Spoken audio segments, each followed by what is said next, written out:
नमस्कार, मी Gautam Kamble. GK. News मराठीमध्ये आपलं सर्वांचं स्वागत. तुम्ही पाहत आहात मराठवाड्याच्या कुशीतलं जी.के. न्यूज मराठी. आता घेऊ विविध क्षेत्रातील राजकीय, सामाजिक, आर्थिक, कृषी आणि क्रीडा व तसेच शैक्षणिक विषयी घडामोडींचा आढावा. चला तर वळूया पुढील बातमीकडे. नांदेड जिल्ह्यातील लोहा तालुक्यातील वागदरवाडी हे गाव सैनिकाचं गाव म्हणून ओळखल्या जातं. या गावातील जवळपास 200 जण देशाच्या सीमेवर तैनात आहेत. त्याचबरोबर 100हून अधिक माजी सैनिक आहेत. परंतु या गावाला कुठल्याच सुविधा नसल्याने येथील गावकरी मात्र शासनापुढे हतबल झाले आहेत. मागच्या महिन्यात या गावच्या सरपंच आणि सदस्यांनी अन्नत्याग आंदोलन केले होते.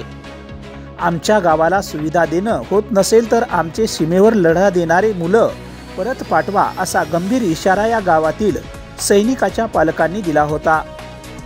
दरम्यान या इशाऱ्यानंतर प्रशासनाने गावकऱ्यांना रस्ता तयार करून देण्याचे आश्वासन दिले होते. परंतु महिना उलटला तरीही अद्याप या रस्त्याचे काम सुरू करण्यात आले नाहीये.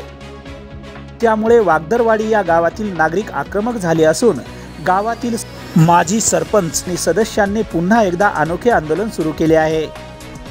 या दोघांची स्वतःची चिता रचून त्या रचलेल्या चितेवरच सरपंच व सदस्यांनी उपोषणाला सुरुवात केली आहे. 7 दिवसात रस्त्याचे काम पूर्ण न केल्यास येणाऱ्या 7व्या दिवशी याच चितेवर पेटून घेऊन आत्मदहन करण्याचा इशारा या उपोषणकर्त्यांनी दिलाय. Bureau report, GK. News, Nanded. Ramdas केंद्रे, ग्रामपंचायत सदस्य वागदरवाडी. मुळात हा रोड क्रमांक 136 या रोडचं पूर्णपणे विस्कळीत म्हणजे खोदकाम बिना परवान्याचं केलेलं आहे. त्यासाठी आम्ही पहिलं 12 दिवस अन्नत्याग उपोषण केलं. त्याच्यानंतर गेल्या 25ला आम्ही उपोषणाला बसलो आणि उपोषणाला बसण्याच्या अगोदर प्रत्येक ऑफिसला, बांधकाम विभागाला आम्ही निवेदन दिलेलं आहे. आम्ही 25ला उपोषणाला बसणार आहोत. यापुढे 25 पासून येणाऱ्या 7 दिवसामध्ये म्हणजे 2 ऑक्टोबर गांधी जयंतीच्या दिवशी आम्ही आत्मदहन करणार आहोत अशी त्या ठिकाणी प्रत्येक निवेदनामध्ये आम्ही माहिती दिलेली आहे. आणि आमच्या रोडच्या या संदर्भामध्ये आम्ही माझे सहकारी विलास केंद्रे आम्ही दोघं मंत्रालयामध्ये जाऊन सुद्धा आम्ही मंत्री महोदयाला, देवेंद्र फडणवीस, एकनाथराव शिंदे सगळ्यांना आम्ही निमंत्रण दिलेलं आहे. आणि त्या ठिकाणी खरोखर जर आमचा हा रोडचा प्रश्न मार्गी लागत नसेल तर आम्ही 2 ऑक्टोबर या दिवशी आत्मदहन करणार आहोत.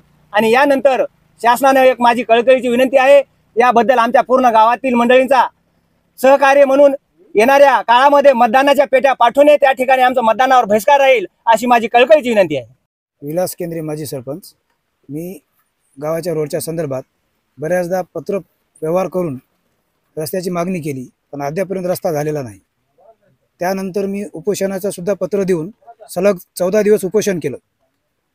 त्या बदल्यात मला शासनानं किंवा प्रशासनानं पत्र दिलं CE साहेबांचं की आम्ही 15 दिवसात तुमचा रस्ता मार्गी लावू. तो रस्ता आतापर्यंत काही केला नाही आणि मी त्यांना वारंवार भेटलो पण त्याच्या संदर्भात, पण त्यांनी काही आतापर्यंत काम केलं नाही. त्यामुळं मी निवेदन रीतसर प्रशासनाला निवेदन देऊन मुख्यमंत्री महोदयापर्यंत पोहोचून मी माझ्या गावकऱ्यासह माझा एक सहकारी रामदास केंद्रे, ग्रामपंचायत सदस्य, आणि आम्ही दोघं 7 दिवस उपोषण करून आम्ही शेवटच्या दिवशी चिता पेटून घेणार आहोत. तरी माझा रस्ता जोपर्यंत होणार नाही तोपर्यंत मी ते निर्णय माघार नाही. आणि माझी तुमच्या माध्यमातून, आपल्या प्रसार माध्यमातून माझी एक विनंती आहे प्रशासनाला की यापुढे माझ्या गावात कुठल्याच निवडणुकीसाठी मतपेटी येता कामा नये असं मी गावकऱ्याच्या वतीनं सांगत आहे. आणि आम्ही इथून पुढे कुठलंच मतदान करणार नाही, कारण आम्हाला मत देऊन त्याचा आम्हाला कुठलीच सुख सुविधा मिळत नाही. त्यामुळे आम्ही यापुढे मतदान करणारही नाही. हात जोडून मायबाप सरकारला विनंती आहे की आमच्या गावाला यापुढे मतपेटी देऊ नये. तुम्ही पाहत आहात महाराष्ट्राच्या कुशीतलं जी.के. न्यूज मराठी. सात जनतेची, भूमी महाराष्ट्राची.